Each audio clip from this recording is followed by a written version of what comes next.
à peine 7 heures ce jeudi matin à Montbronne. Dans les rues encore calmes du village, les premiers soldats prennent position. La 3e compagnie de combat du 16e bataillon de chasseurs à pied lance un exercice militaire grandeur nature. Objectif, reprendre le contrôle de la commune, considérée pour l'entraînement comme une ville occupée. Progression maison par maison, couverture des axes, surveillance des fenêtres. Les militaires avancent depuis le nord-ouest du village, direction le centre et le point décisif de la mission, la mairie, puisque 2 otages y sont séquestrés à l'intérieur, le maire et sa compagne. Un exercice exigeant, conçu pour reproduire au plus près les conditions réelles d'une opération. Pour nous, c'est on prépare une projection. Donc la projection, elle est prévue prochainement, d'accord. Et dans le cadre de cette projection, on fait des exercices réguliers, d'accord, de tir, de combat, de façon à renforcer la rusticité, la préparation et de pouvoir partir en mission de façon sereine. Dans un environnement urbain, les paramètres sont nombreux, bâtiments, habitants, circulation, autant d'éléments que les soldats doivent intégrer dans leur progression. Au-dessus du village, 2 engins du 1er régiment d'hélicoptères de combat de Phalsbourg tournent en permanence. Ils appuient la manœuvre et se tiennent prêts pour la phase finale, car dans la mairie, les 2 otages doivent être exfiltrés. Le bruit des rotors envahit la place. En quelques secondes, les équipes au sol sécurisent la zone.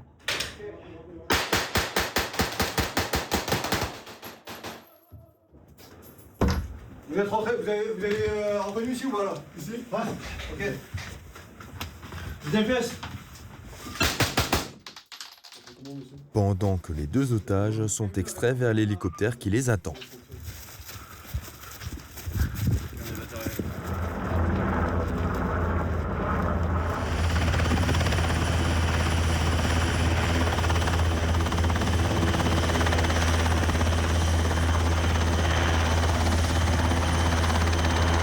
Souvent, c'est un milieu urbain qui est non habitué de s'entraîner dans des centres d'entraînement. Des entraînements qui sont aseptisés, si je puis dire, militairement parlant. Là, c'est un milieu qui n'est pas aseptisé avec des civils, avec des voitures, avec des commerces, des églises, des mairies. Donc ça nous permet de travailler dans un endroit qui est plus proche du réel, avec ses avantages et ses inconvénients. Et puis du coup, pour renforcer le réalisme de l'entraînement et se rapprocher au maximum des conditions du réel, le jour où on sera amené à être engagé. Pour les habitants, le spectacle est amusant, mais évoque forcément le contexte actuel. On habite juste à côté, hein. Ça fait toute la matinée qu'on tourne autour de nous. Et puis, ben voilà, mais c'est un moment de penser au Moyen-Orient. Hein. Ici, c'est l'amusement, là-bas, c'est sérieux. C'est toujours impressionnant de voir des militaires en action, hein. Mais comme on est prévenu, c'est moins délicat.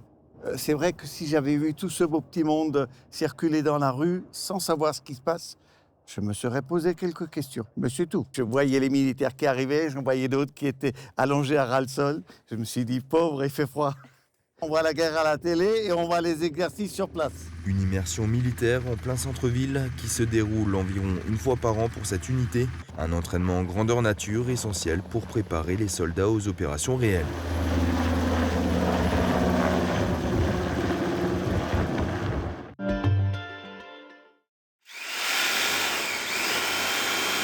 Ça scie et ça bâtit.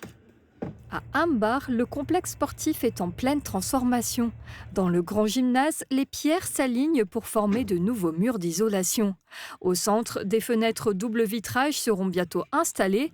Elles remplaceront la surface en plexi abîmée par le temps. On avait eu un gros coup de vent il y a quelques années qui fait qu'une partie du plexi s'était envolée. Dans l'urgence, on avait refait ça en provisoire.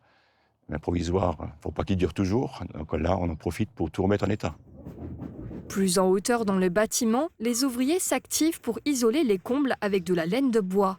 Un faux plafond est également installé dans chacune des pièces habituellement occupées par les associations locales. La pose de néon LED est également en cours. En bas, c'est une chaudière hybride, donc électrique et gaz, qui va être prochainement installée. On avait 2 sources d'énergie, donc 2 chaudières dans des bâtiments différents. Tout ça avec du matériel obsolète qui date pour une certaine partie d'il y a 40 ans, donc complètement dépassé au niveau rendement énergétique. Donc l'ensemble devient beaucoup plus cohérent et devrait permettre d'atteindre l'objectif qu'on attend, quoi.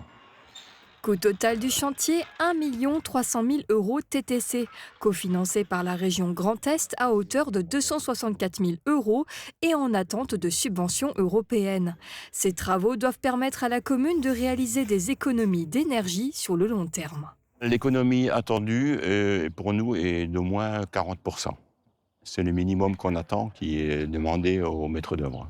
D'ailleurs, la commune prévoit d'utiliser sa production d'énergie photovoltaïque pour alimenter ce bâtiment en électricité. Les travaux doivent se poursuivre prochainement avec l'isolation extérieure du bâtiment et le changement de revêtement de sol dans le gymnase dès cet été. Un chantier de rénovation énergétique lancé en octobre dernier et qui doit s'achever d'ici la fin du mois d'août.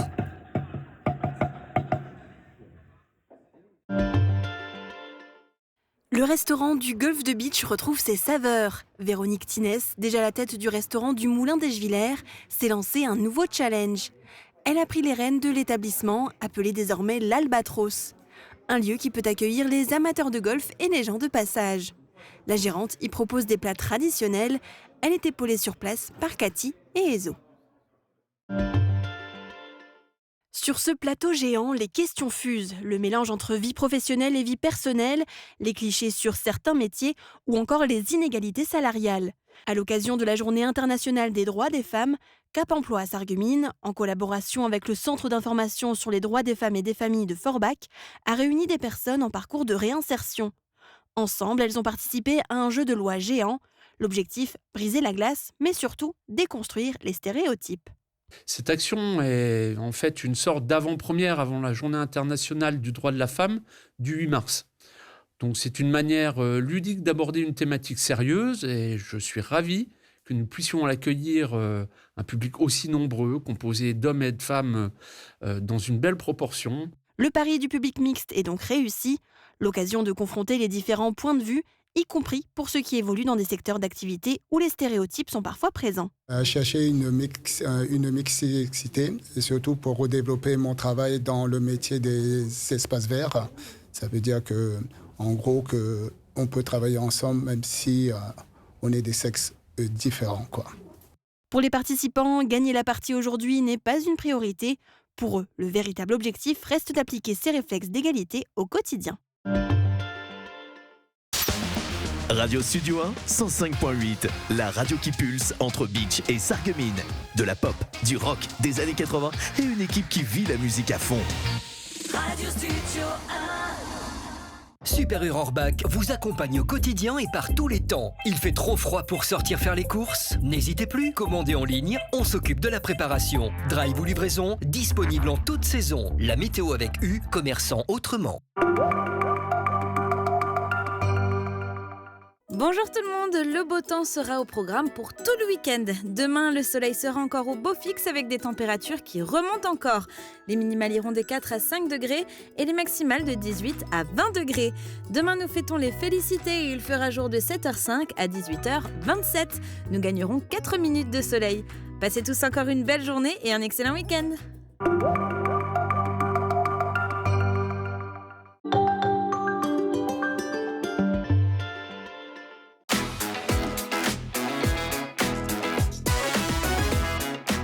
Les voix de la Terre se font entendre avec Mireille de Plate. Retrouvez tout au long de l'année à Sarreguemines de nombreux temps forts autour de la langue francique. Spectacles, conférences, projections, rencontres, ateliers, visites, expositions et bien d'autres événements vous attendent. Le Plate à Sarreguemines se vit au quotidien. Programme complet sur plate.sarreguemines.fr. En France, 1 personne sur 10 est concernée par une maladie rénale. Et souvent, elle l'ignore. Diabète, hypertension, surpoids, âge, certains facteurs augmentent le risque. Un dépistage précoce vous donne la capacité d'agir et de protéger vos reins. Pendant la Semaine nationale du rein, du 7 au 14 mars, informez-vous et faites-vous dépister gratuitement. Un événement France Rein. Pour en savoir plus, francerein.org. Protégeons nos reins, c'est vital. Parlez-en à votre médecin.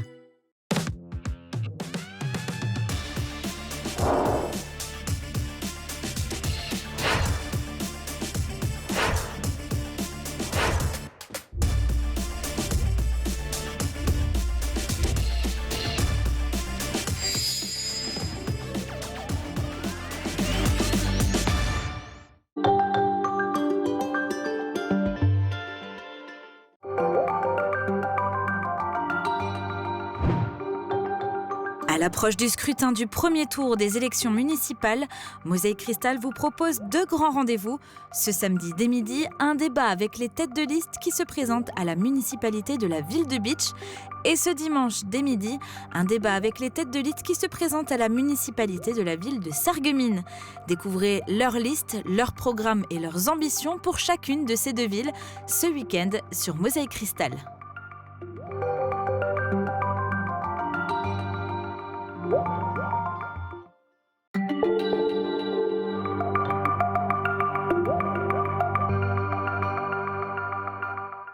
Bonjour à tous, bienvenue sur Mosaïque Cristal. Aujourd'hui, je vous propose une petite plongée dans l'histoire. Il y a plus de 80 ans, des soldats américains ont risqué leur vie pour libérer le pays de Beach. Aujourd'hui, leurs descendants racontent ces sacrifices. The Sons of Beach, les fils de Beach, revient sur ces combats et le rôle de la 100e division d'infanterie américaine. Un livre écrit par Joseph Militano, fils de vétérans américains. Il sera en séance de dédicace à la médiathèque de Beach le samedi 14 mars en compagnie de plusieurs familles de vétérans. Et pour nous en parler, nous recevons Michel Klein, responsable de l'espace mémoire du Pays Beach. Bonjour Michel Klein. Bonjour Camille. Merci d'être parmi nous sur Mosaïque Cristal. Avec plaisir. Alors vous avez rencontré l'auteur il y a quelques années déjà, avant même la rédaction de ce livre. Pouvez-vous nous raconter comment ce projet a vu concrètement le jour et ce qui vous a frappé dans cet ouvrage ? Tout à fait, c'est-à-dire que la première rencontre avec Joe Militano s'est faite, comme avec beaucoup de familles, un voyage de découverte, puisque le papa de Joe Militano a très peu parlé de la guerre, voire quasi pas du tout. Il était dans un régiment du génie, et son fils, donc Joseph Junior, lui a décidé d'en savoir plus, d'en apprendre plus, et c'est pour cette raison qu'il est venu à Beach en 2019. C'était notre première rencontre et pendant cette journée, on s'est un petit peu baladé. On lui a fait prendre conscience de ce que les soldats ont vécu pendant l'hiver 44-45 et de ce que les civils ont vécu également. Parce que les Américains sont toujours très sensibles à ce qu'ont vécu les civils. Et il était tellement choqué, impressionné de ce qui s'est passé et puis de cette période qui n'est pas dans les livres d'histoire. Elle passe sous silence. On est à l'ombre de la bataille des Ardennes, donc on n'en parle pas. Et qui s'est dit, il faut pas qu'on oublie ça, il faut faire quelque chose. Et de là est né le projet de faire ce livre basé sur des faits historiques, mais un petit peu romancés. Alors si on parle un peu plus de ce livre, donc ça raconte, on le disait, l'histoire particulièrement de la 100e division d'infanterie américaine, concrètement des combats qui se sont déroulés essentiellement en 1945, c'est ça ? Est-ce qu'on peut un petit peu raconter ? Voilà, oui, ça commence le 5 décembre 1944. Le livre commence un petit peu avant, puisqu'on parle un petit peu de la campagne des Vosges, puisque à différents moments du livre sont repris des témoignages d'authentiques vétérans. C'est-à-dire qu'il y a eu un énorme travail de recherche, ça fait depuis 2019 qu'avec Joe, on échange des mails, avec aussi Alphonse Baudson de Beach, qui est la mémoire. Il avait 7 ans à l'époque, donc il se souvient encore de certaines choses. Et Michel Rohr qui est la fille de Georges Aublinger, donc figure emblématique à l'époque, qui a ramené cette photo hyper célèbre qu'on retrouve sur la couverture du livre. Et avec ces 3 personnes, et bien sûr le concours de l'espace mémoire du Pays de Beach, Joe a glané des informations pour en faire ce roman. Alors, je disais, Joe et vous, c'est une rencontre particulière il y a quelques années avec l'ensemble des familles que vous accompagnez et que vous accueillez ici tous les ans à l'espace mémoire du Pays de Beach. Pourquoi était-il important pour vous, en tant que responsable de cet espace mémoire, de soutenir ce projet et de faire connaître ces histoires-là ici au Pays de Beach ? Parce que c'est exactement la continuité de ce que nous on fait. C'est-à-dire que nous, on est content de partager l'histoire. Je dis toujours, l'histoire est belle quand elle est partagée. Et c'était une fois de plus un vecteur de communication supplémentaire pour faire prendre conscience à un maximum de monde de ce qui s'est passé dans la région. Et le livre aborde très bien certains événements avec des civils. Et ce livre a été commandé, pour petite anecdote, par une école militaire américaine et qui fournit à ses élèves ce livre. Donc c'est quand même un bon point de départ qui ensuite, une fois qu'ils ont lu ce livre, du coup ils viennent prendre contact avec nous et essayent de voir en concret ce qu'ils ont vu en imaginaire entre guillemets dans le livre. puisque aujourd'hui il y a une version anglaise donc qui a été distribuée notamment aux États-Unis, mais il y a aussi une version française là dernièrement qui du coup s'est proposée au public. Concrètement, est-ce qu'on peut revenir un peu sur ce travail de traduction, puisque voilà, ça permet de toucher un plus large public. Comment ça s'est déroulé ce travail et quels éléments ont-ils été importants de préserver lors de cette traduction de l'anglais vers le français finalement? Dans un premier temps, Joe a contacté l'ambassade américaine de Paris et qui, via une traductrice, Lucie Robin, a fait vraiment la traduction littéraire, on va dire vraiment de l'ouvrage. Donc elle a fait un gros travail. Nous, de notre côté, on était en charge de vérifier le contenu historique. Alors pour nous, passionnés, c'est toujours un peu compliqué quand il y a un roman, puisqu'on a des faits réels, mais on a des personnages qui apparaissent, qui n'existaient pas. Mais bon, ça c'est un peu le souci des passionnés. Mais voilà, nous, notre implication, c'était vraiment pour essayer de coller au plus près de l'histoire. Et puis c'était beaucoup de mails, beaucoup de documents, de relectures et toutes ces choses-là pour réussir à finaliser ce beau projet. Alors vous êtes actuellement en pleine préparation de cette séance de dédicace donc, qui aura lieu le samedi 14 mars. Y a-t-il une anecdote ou un moment qui vous a particulièrement marqué dans ces échanges, notamment avec Militano et les autres familles de vétérans américains ? Ouais, ce qui m'a vraiment surpris, c'est que voilà, les Américains, c'est ceux qui ont gagné. On se dit qu'ils ont toujours envie de mettre à l'honneur un parent qui était viril, enfin ouais, un peu le cliché du soldat. Mais Joe n'avait pas du tout ce regard. Et au contraire, il me disait toujours, mais autant pour un soldat américain, il y a toute la logistique, il y a l'armée derrière. Il y a la nourriture, il y a le ravitaillement, il y a les munitions, il y a les soins, il y a les fringues, il y a tout. Par contre, les civils, ils ne comprenaient pas comment c'était possible de tenir aussi longtemps dans les caves, la vie dans les caves. Ils étaient seuls pour tout faire. L'armée, le soldat n'a entre guillemets pas de mérite, puisqu'il y a toute une logistique derrière lui. Mais les civils, il était vraiment scotché, parce qu'un civil qui allait chercher de l'eau risquait sa vie, quoi. Et ça, c'est quelque chose qu'on ressent bien en lisant le livre. Et puis, moi, ça me touche, parce que c'est quelqu'un qui habite loin de chez nous, et qui est tellement touché par l'histoire de chez nous. L'histoire des civils, c'est presque plus le sort des civils que le sort des soldats qui l'intéresse vraiment, et qui prend l'initiative et le coût, parce que ça c'est quand même conséquent, pour justement faire connaître, faire prendre conscience, d'un côté la rudesse des combats pour les soldats durant l'hiver 44-45, qui était un hiver très rude, puisque le livre se situe donc entre novembre 44, les premiers combats dans les Vosges, et mars 45, et encore un petit peu après quand ils étaient en Allemagne. Donc non, il y a vraiment une portée symbolique à travers ce livre qui est remarquable. Est-ce que c'est finalement aussi cette rudesse des combats qui vous marque particulièrement là dans ce livre, où il y a un autre message en particulier qui vous a particulièrement marqué en participant finalement à cet ouvrage ? La rudesse des combats, c'est des choses qu'on a déjà entendues en accompagnant les familles ou en accompagnant les vétérans. Pour nous, c'est pas quelque chose de nouveau.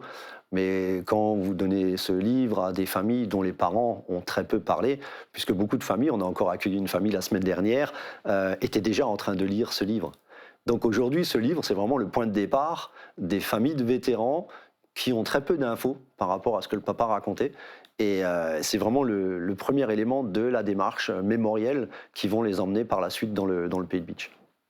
Bon, ça ne vous aura pas échappé, Monsieur Klein. En ce moment, on est dans un contexte d'actualité particulièrement difficile, avec la montée des tensions un peu partout dans le monde, comme nous l'avons vu dans l'actualité ces derniers mois et ces derniers jours même. Est-ce important pour vous, plus que jamais, de contribuer à ce devoir de mémoire avec l'espace mémoire du Pays Bitche, et aussi à travers finalement la participation à cet ouvrage aux côtés de familles de vétérans américains ? On dit toujours il faut en parler pour que ça se renouvelle plus. Aujourd'hui, à force de constater qu'on a beau en parler beaucoup, mais voilà, il y a toujours des tensions qui naissent un petit peu partout. Mais on lâche rien, on continue à sensibiliser. Les gens, à travers l'espace mémoire, voient les objets, découvrent les histoires, ont ressentent des choses. Souvent, ils ont les poils qui se dressent, quoi. Donc l'histoire devient concrète. Quand on vous dit vous étiez 15 jours...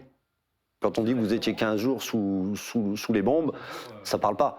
Mais quand vous voyez des pièces impactées, c'est là qu'on se dit attention, Ça, aujourd'hui, on le voit dans un objet, mais ça peut meurtrir vos chairs, quoi.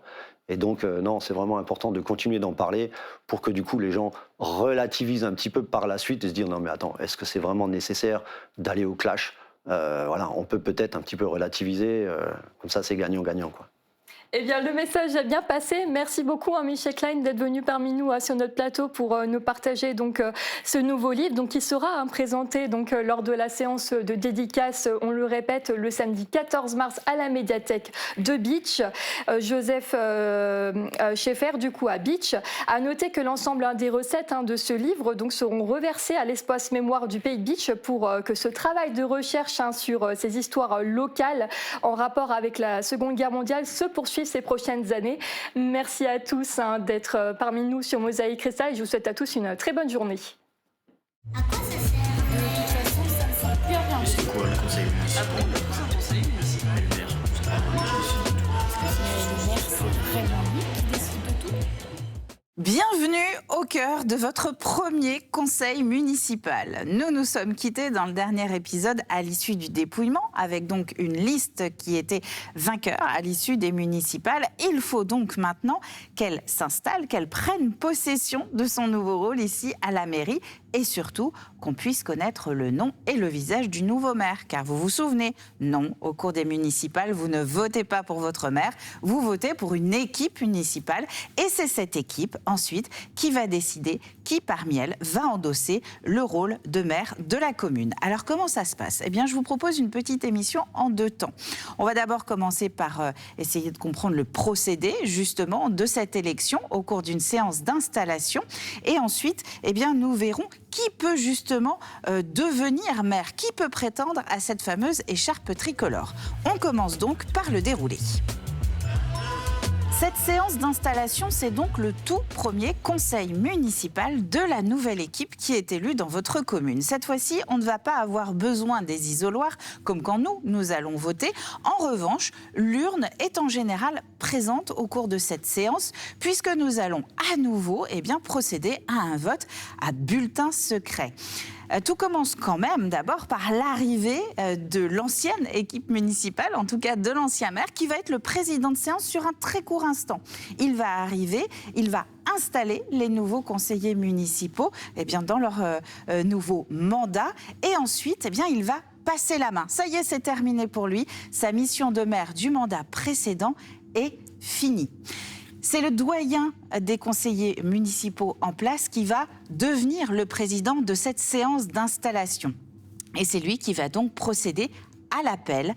Chaque conseiller, l'un après l'autre, va venir déposer dans l'urne le bulletin avec le nom d'un de ses collègues qu'il imagine donc maire. Ensuite, c'est un dépouillement à nouveau. C'est vraiment comme quand nous allons aux urnes. Et c'est celui qui remporte la majorité des voix qui devient alors le maire de la commune où nous sommes. Un mot sur ce scrutin quand même, à l'occasion de cette séance d'installation. Nous sommes sur un scrutin uninominal secret à majorité absolue, en tout cas pour les 2 premiers tours. Qu'est-ce que ça veut dire ? Cela veut dire qu'il faut qu'il y ait un des conseillers municipaux qui ait plus de 50% des voix dans l'urne pour devenir maire, soit au premier, soit à l'issue du 2e tour. Mais si ce n'est pas le cas, si aucun conseiller municipal, à l'occasion de ce vote à bulletin secret, n'obtient plus de 50% des voix exprimées, on organise un 3e tour. Et là, c'est la majorité relative qui l'emporte, c'est-à-dire que c'est le candidat qui a le plus de voix qui décroche l'écharpe. Mais il peut y avoir égalité. Oui, des fois, dans certaines communes, les conseillers municipaux ne s'entendent pas. Dans ce cas-là, sachez qu'il n'y a pas de 4e tour, mais c'est le conseiller municipal le plus âgé qui devient le maire de la commune. Alors là, on a parlé assez mathématiquement de la personne qui peut devenir maire. Mais au fond, quel est le conseiller qui peut se présenter ? Il n'y a aucun texte qui dit que c'est forcément la personne en première ou 2e position de la liste pour laquelle vous avez voté au cours des municipales qui est automatiquement candidat et donc élu maire. Non, il n'y a aucun texte. Ça peut très bien être la dernière personne de la liste qui peut devenir soit maire, soit adjoint au maire d'ailleurs, qui est son équipe, sa garde rapprochée, si vous voulez, en quelque sorte. Évidemment, il y a des candidats qui se sont fait connaître, qui se sont désignés, mais vous, si vous étiez conseiller municipal, vous pourriez très bien bien décidé que c'est une autre personne autour de cette table que vous voulez voir siéger à la première place de la commune. Alors maintenant, vous savez comment se passe cette première séance, cette installation du nouveau maire et du nouveau conseil municipal dans votre commune. Mais au fond, qu'est-ce qu'ils vont faire après pendant 6 ans ? Petit impatient. En attendant, vous en savez un peu plus sur votre mairie et vos voisins aussi.